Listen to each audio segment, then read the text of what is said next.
The moment millions of fans have been waiting for is finally here, and it's going to break your heart in the most beautiful way possible. Season 6 of The Chosen is about to take you somewhere no episode has ever dared to go before. The countdown has officially begun for The Chosen Season 6, and if you are a fan of this incredible series, you need to hear everything that is coming because this season is unlike anything Dallas Jenkins and his team have ever attempted before. Season 6 is going to depict the crucifixion of Jesus Christ, and the way it is being structured, the way it is being filmed, and the emotional weight it is carrying, all of it points to something truly historic in Christian filmmaking. This is not just another season. This is the moment the entire series has been building toward since Episode 1. So let's break down exactly what is going to happen in Season 6 Episode 1, what the overall season looks like, and why fans across the United States and around the world are already calling this the most anticipated television event of the decade. There is so much to cover, so stay with me because every single detail matters here. Season 6 Episode 1 will pick up directly from where Season 5 ended. If you watched Season 5, you already know the tension that was building in those final moments. The betrayal of Judas has already happened. The arrest of Jesus has taken place. And now, as Episode 1 opens, we are immediately dropped into the most painful and dramatic portion of the entire gospel story. There is no slow build-up here. There is no easing into the emotion. From the very first scene, the weight of what is happening is going to hit you hard, and it is not going to let go. Jesus will first be brought before Annas for judgment.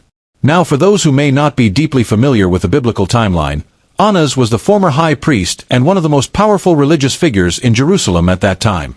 His interrogation of Jesus is going to be rigorous, cold, and deeply calculated.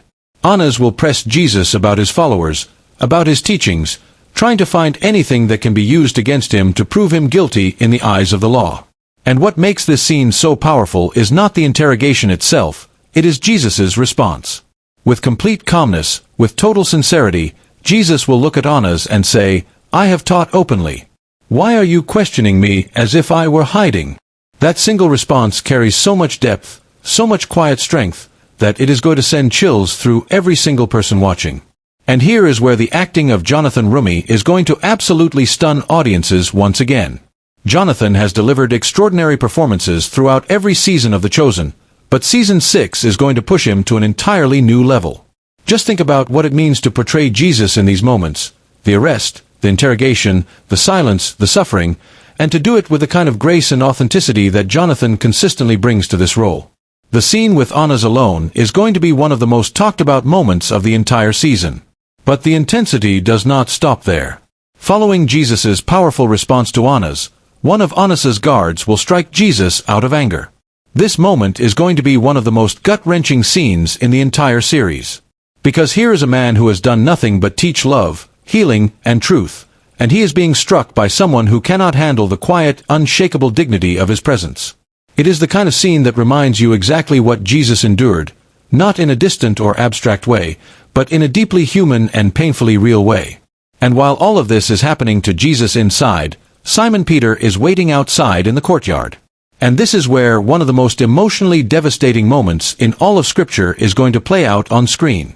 Simon Peter, one of Jesus's closest and most devoted disciples, will deny knowing him. He will stand in that courtyard, surrounded by strangers, and say that he is not Jesus's disciple. 3 times. The man who swore he would never abandon Jesus will, in his moment of fear, do exactly that. This is going to be portrayed with such emotional honesty in The Chosen that it will be nearly impossible to watch without feeling the full weight of Peter's guilt, his fear, and his heartbreak all at once. After the painful scene with Simon Peter, Episode 1 will likely close on that devastating note, leaving viewers in complete emotional silence. But the journey of Jesus is far from over. In fact, it is only just beginning. And as the season continues forward, each step Jesus takes is going to be heavier, more painful, and more profound than the last. Despite every act of cruelty, despite every moment of mistreatment, Jesus will maintain his silence. Not because he has nothing to say. Not because he is defeated. But because he knows, deep inside, that the minds and hearts of these people cannot be changed by words alone. His silence is not weakness. His silence is the most powerful statement he could possibly make. Following the trial before Annas, Jesus will then be brought before Caiaphas, the high priest, for yet another judgment. And if the trial before Annas was intense, the trial before Caiaphas is going to be on a completely different level. Caiaphas was one of the most politically powerful and religiously influential figures of his time, and his desperation to have Jesus condemned is going to come through in every single scene. The Sanhedrin, the religious council of Jewish leaders, will actively seek out false witnesses from across the city, people who can testify against Jesus and give them the legal justification they need to demand his death. But here is where something remarkable happens. None of the witness testimonies align with each other. The stories contradict. The accusations fall apart. And every single false witness is declared invalid because their words simply do not hold together. Frustrated and increasingly desperate, Caiaphas will take matters into his own hands and begin questioning Jesus directly. And the question he asks is the most important question anyone could ever ask. He will look at Jesus and demand, "Are you the Messiah?" And Jesus' response in this moment is going to be one of the most breathtaking lines in the entire history of the Chosen series. Jesus will say, "You have said so. But I tell you, from now on you will see the Son of Man sitting at the right hand of the Mighty One and coming on the clouds of heaven." Read that again and let it sink in. In the middle of a rigged trial, surrounded by people who want him dead, Jesus does not shrink. He does not apologize. He does not beg. He speaks with the full authority of who he is, and in doing so, he seals his own fate by human standards while simultaneously fulfilling every prophecy ever written about him. The council is stunned. And then they are furious. They immediately accuse Jesus of blasphemy, which under Jewish law carried the penalty of death. The decision is made. The path to the crucifixion is now fully set in motion. There is no turning back from this point. And for viewers who have followed Jesus and his disciples through 5 full seasons of The Chosen, this moment is going to land with an emotional force that is almost indescribable. Because you have watched these characters grow. You have watched Jesus heal the sick, comfort the broken, and pour his love into everyone around him. And now you are watching the world turn against him in the most unjust and heartbreaking way imaginable. And then comes Judas. After hearing the council's decision to condemn Jesus to death, Judas will be overcome by the full reality of what he has done. He will say the words that have echoed through history for 2,000 years, "I have sinned, for I have betrayed innocent blood." And he will take the 30 pieces of silver he was paid for his betrayal and throw them into the temple. Every single coin hitting the ground is going to feel like a thunderclap. Because in that moment, Judas understands with absolute clarity that no amount of money, no amount of justification, no political reasoning can undo what he has set into motion. The guilt is total. The regret is complete. And tragically, overwhelmed by the weight of what he has done, Judas will end his own life. This is one of the most tragic storylines in all of human history, and The Chosen has spent seasons carefully developing Judas as a complex, deeply human character. Luc Dimian, the actor who plays Judas, has delivered powerful and nuanced performances throughout the series. And in these final moments of his character's story, he is going to give everything he has. Watching Judas's complete collapse, from the moment he throws the silver into the temple to his final tragic end, is going to be one of the most emotionally devastating sequences the show has ever produced. It will make you feel the full tragedy of a man who made an irreversible choice and could not live with the consequences. With the religious authorities having made their decision, the story now moves into its next critical phase. Because under Roman occupation, the Jewish council did not have the legal authority to carry out an execution on their own. They needed approval from Rome. They needed Pontius Pilate.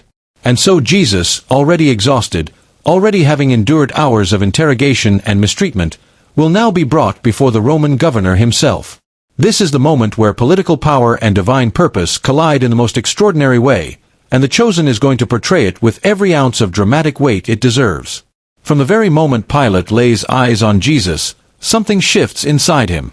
Pilate was a man of power, a man of strategy, a man who had seen criminals, rebels, and revolutionaries of every kind brought before him. But Jesus is different. Pilate senses it immediately. There is something about this man that does not fit the profile of a criminal.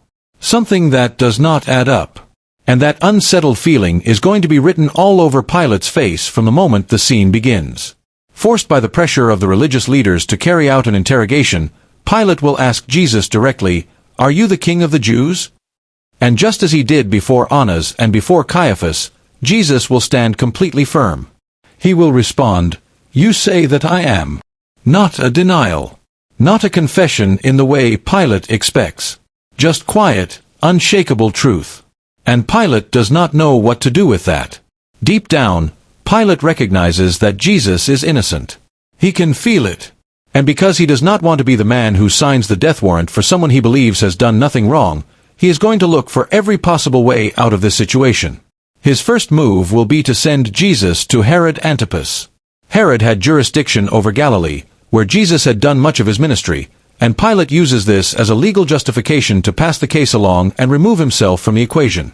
It is a political maneuver. A desperate attempt to avoid a decision that Pilate already knows will haunt him. But what happens when Jesus arrives before Herod is going to be one of the most striking and uncomfortable scenes in the entire season. Herod Antipas had heard about Jesus for years. He had heard the stories of miracles, of healings, of teachings that drew thousands of people. And so when Jesus is finally standing right in front of him, Herod is genuinely excited, but for all the wrong reasons. Herod does not want truth. Herod does not want wisdom. Herod wants a show. He wants to see a miracle performed on demand, like some kind of entertainment.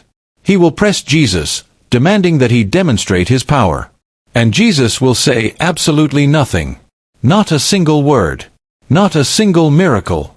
Because Jesus had made a promise, and he was not going to perform signs for someone who approached him with mockery and selfish curiosity rather than genuine faith and sincerity. And Herod's response to Jesus' silence will reveal exactly who Herod is as a person. Instead of reflecting, instead of feeling even a moment of conviction, Herod will mock Jesus openly and cruelly. He will dress Jesus in a royal robe, turning the idea of his kingship into a joke, and then send him right back to Pontius Pilate. This scene is going to be deeply uncomfortable to watch. Because the contrast between who Jesus actually is and how he is being treated in this moment could not be more stark. The King of Kings is being mocked in a costume by a man who has no idea who is standing in front of him. And Jesus bears it all in silence. When Jesus is returned to Pilate, the pressure on the Roman governor becomes unbearable.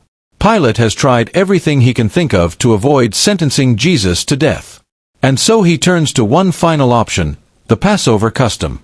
Every year during Passover, the Roman governor would release one prisoner chosen by the crowd as a gesture of goodwill. Pilate will stand before the people of Jerusalem and offer them a choice. He will ask whether they want him to release Jesus, a man he has publicly stated he finds no guilt in, or Barabbas, a well-known and dangerous criminal. In Pilate's mind, this should be an easy decision for the crowd. Surely they would choose to release Jesus over a violent criminal. Surely common sense and basic justice would prevail. But the crowd, stirred up by the religious leaders who had already made their agenda clear, will shout for Barabbas. They will demand his release and call for Jesus to be crucified. And in that moment, Pilate will realize that there is no way out. The political pressure is too great. The crowd is too loud. And the risk of a riot during Passover is something Rome cannot afford. Pilate will wash his hands in front of the crowd and declare, "I am innocent of this man's blood." But washing his hands does not wash away the decision he is about to make. He will order Jesus to be scourged, mocked, crowned with thorns, and ultimately crucified. Every single one of those words, scourged, mocked, crowned with thorns, crucified, carries a weight that is almost impossible to fully comprehend. And the chosen is going to make sure that every viewer feels every single one of them. And now we arrive at the moment that the entire series has been moving toward since the very first episode. Episode 7 of Season 6 will be released exclusively in theaters in spring 2027, and it will be feature film length. Dallas Jenkins and his team made a deliberate and deeply meaningful decision to give the crucifixion its own dedicated cinematic experience. Because this is not a moment that can be rushed. This is not a moment that can be squeezed between commercial breaks or watched casually on a couch between distractions. This is the centerpiece of the entire gospel story, and it deserves to be experienced with the full power of a theater screen, surround sound, and an audience of people who are all feeling the same thing at the same time. The journey to the cross is going to be one of the most difficult things you have ever watched on screen. Not because it is gratuitously violent. Not because it is designed to shock you. But because Jonathan Rumi is going to give absolutely everything he has for this role, and when you watch him carrying that cross through the streets of Jerusalem, you are not going to see an actor performing a scene. You are going to feel the full human and spiritual weight of what Jesus endured for every single person who has ever lived. That is the kind of performance Jonathan has been building toward across 6 full seasons, and episode 7 is where it all comes together. At one point during the journey to Golgotha, Jesus will struggle under the weight of the cross. The physical toll of everything he has already endured, the interrogations, the beatings, the crown of thorns, the scourging, will be visible in every step he takes. And at that moment, the Roman soldiers will pull a man named Simon of Cyrene from the crowd and order him to help carry the cross. This detail, which appears in the Gospel accounts, is one of those quietly powerful moments that the Chosen handles so beautifully. Because Simon of Cyrene did not volunteer. He did not choose to be part of this story. He was simply there, in the crowd, on an ordinary day, and suddenly he found himself carrying the cross of Jesus Christ. Whatever that moment did to Simon of Cyrene, whatever it meant for his life afterward, is something that has captured the imagination of believers for 2,000 years. And seeing it portrayed on screen is going to be deeply moving. When Jesus and the soldiers finally reach Golgotha, the place of the skull, Jesus will be offered a drink of wine mixed with a pain-relieving substance. And he will refuse it. He had made a promise, and he was going to fulfill it completely, without anything to dull the experience. This small moment speaks volumes about the depth of Jesus' commitment to what he came to do. He was not looking for an easier path. He was not looking for relief.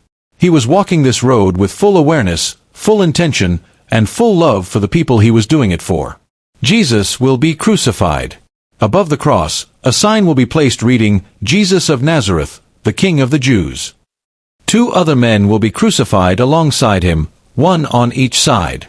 One of those men will mock Jesus, hurling insults even in his final moments. But the other man will defend Jesus, recognizing something in him that transcends the horror of the moment. And Jesus, even while hanging on the cross, even in the middle of his own unimaginable suffering, will turn to that man and say, "Truly I tell you, today you will be with me in paradise." Even in his final hours, Jesus is still reaching out. Still offering grace. Still making room for one more person at the table. That is who he is. That is who he has always been throughout every single season of this series. Standing at the foot of the cross, refusing to leave his side, will be John, Mary the mother of Jesus, Mary Magdalene, Salome, and Jesus' aunt. While the world around them has turned hostile and violent and chaotic, these few faithful ones will remain. They will stand there and watch. And whatever they are feeling in those moments, the grief, the confusion, the love that is so deep it cannot be expressed in words, the Chosen is going to portray it with a kind of emotional honesty that will absolutely shatter you. At noon, the sky will go completely dark. For 3 full hours, the world will be covered in darkness. And then, in the quietest and most powerful moment of the entire season, Jesus will speak his final words. He will say, "Father, into your hands I commend my spirit. It is finished." And the ground will shake. The temple curtain will tear from top to bottom. And even the Roman soldiers standing at the foot of the cross, men who had seen executions beyond counting, men who felt nothing for the people they crucified, will look up at Jesus and finally recognize the truth. They will say that this man truly was the Son of God. That moment right there is going to bring every single person in that theater to complete silence. Because after 6 seasons, after hundreds of scenes of healing and teaching and love and community, after watching Jesus pour himself out for everyone around him, it all leads to this.